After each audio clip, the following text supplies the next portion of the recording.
गोजोननाय मोनदों आरो बेबादि सानाखैमोन जे जोङो जे गामिया जे जोंनि फिसाला डक्टर जानायखौ बेबायदि माने अनसायनानै बेबायदि बरायगोन होननानै जों सानाखैमोन। दा जों खुब गोजोननाय मोनदों। बेनि थाखायनो बयखौबो गामिनि माबाखौ जों माने मा होनो रायजो राजाखौ जोङो गोजोननाय गोसो सिंनिफ्राय गोजोननाय बा हामलायनाय जासिगोन। नोंथांमोनहा नोंथांनि फिसालाखौ दिनै बेबायदि उथ्रिसारनायाव गोसो माबायदि मोनदों? जों खुब माने गोजोननाय मोनदों। माबायदि खस्थ'जों माबायदि जेंसिजों मोगा मोगि जानो गोनां जादों? जेंना जेंसिया जादों गुदियाव प्रथम फरायजेननायाव, खारन बियो न'निफ्रायसो बे गसाइगावआव थाङोमोन आरोखि एन्ट्रेन्सआव फरायोमोनथ'। बे न'निफ्राय बियो बे टट' दंमोन, बे टट' माबाजों बे मानसि सालायग्रा भेन आरो बेजों जों बेखौ माने क्लास 8सिम जोङो फोरोंदों।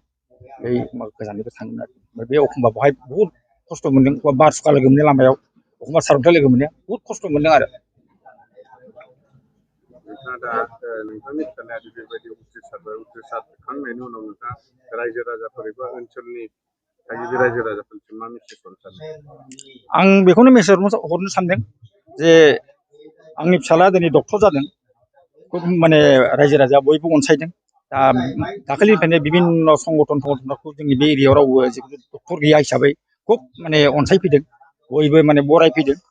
आरो आं सानदों माने जाहाथे भबिष्यतआव बिनिफ्राय बांसिन फरायबावनानै MD MS बा माबा जानानै बियो जाहाथे जोंनि रायजो राजाखौ मोजाङै माने देहा फाहामनाय बा माबायाव रायजो राजाखौ सिबिनो हाथों होननानै आङो बेखौ आं बुंबाय थायो, आंनि उपदेश होबाय थायो।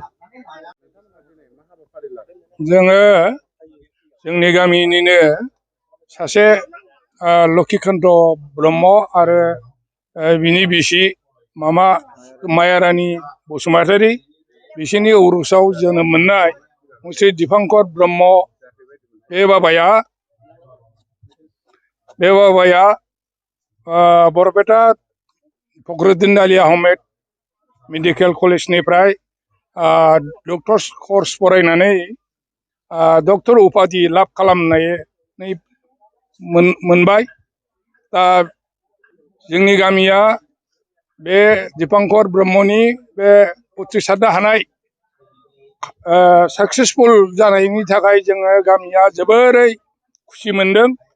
आरो बे खुसि मोननायनि गेजेरजोंनो गासैबो गामिनि बयबो ज' जानानै जोङो रायजोयैनो बे दिपांकर ब्रह्मखौ आर'नाइजों बरायनो थाखाय आयजन खालामनाय जादों। दा जों बे खामानिखौ मावफुंबाय। ओमफ्राय मा बुंबावनांगोन? दिपांकर ब्रह्म, आंनि आफानि नामा लक्ष्मीकान्त ब्रह्म आरो आंनि आइनि नामा मायारानि बसुमतारी। आङो क'क्राझार जिल्लानि सिङाव थानाय गसाइगाव महकुमानि गरजान गामिनि सासे गरजान गामिनि आङो दाखालि थांनाय 5 मे खालि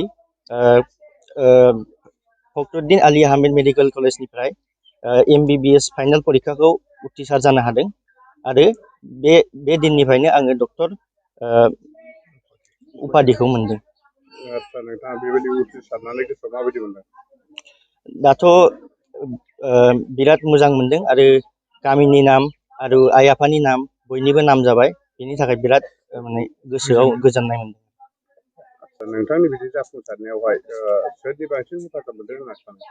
गिबियावनो आंनि आइ आफानि हेफाजाब आरो आंनि लोगोफोरनि आरो आंनि जोंनि गामिनिनो बयनिख्रुइबो साननाय आरो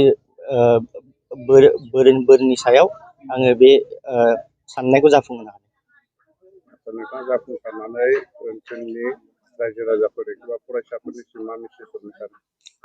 रायजो राजा आरो फरायसाफोरनिसिम आंनि बेनो मेसेज जे गावनि साननायखौ जाफुंहोनो थाखाय गिबियावनो गावनि एफर्टसानो मेन आरो लोगोआव थाफाबाय गावनि बिमा बिफा। नोंनि गावनि एफर्टस गैयाबा नोंनि जानाय साननायखौ जाफुंहोनो हानाय नङा। बेनिखायनो गिबियावनो गावनि एफर्टसा माने मेन। आदसा बेफोरबायदि उथ्रिसार जाहैनोबा डक्टर बिमुं मोनलायनोबा माबायदि फरायनांगौ होननानै नोंथाङा फरायसाफोरनो मेसेज होनो? फरायनांगौआ गिबियावनो मेट्रिक आनजादखौ पास खालामनानै साइन्स स्ट्रिम लानानै बाय'लजिखौ मेन खालामनानै बिदिनो PCB फिजिक्स केमिस्ट्रि बाय'लजिखौ लानानै HS आव मोजां मार्क लाखिनानै उनावहाय निट परिखाखौ उथ्रिसार जानांगौ।